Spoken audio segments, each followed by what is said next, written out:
دشمن رسول کی ہلاکت۔ حضور صلی اللہ علیہ وسلم نے فرمایا، خدایا اس پر اپنے کتوں میں سے ایک کتے کو مسلط کر دے۔ اس کے بعد عتیبہ اپنے باپ کے ساتھ شام کے سفر پر روانہ ہو گیا۔ دوران سفر میں ایک ایسی جگہ قافلے نے پڑاؤ کیا جہاں مقامی لوگوں نے بتایا کہ راتوں کو درندے آتے ہیں۔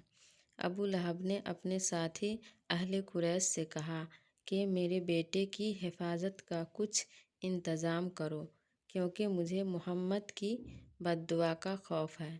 قافلے والوں نے عتیبہ کے گرد ہر طرف اونٹ بٹھا دیے، درمیان میں سامان جمع کیا اور اوپر اس ملعون کو سلا دیا۔ اچانک رات کو ایک شیر آیا اور اونٹوں کے حلقے میں سے گزر کر اس نے عتیبہ کو پھاڑ کھایا۔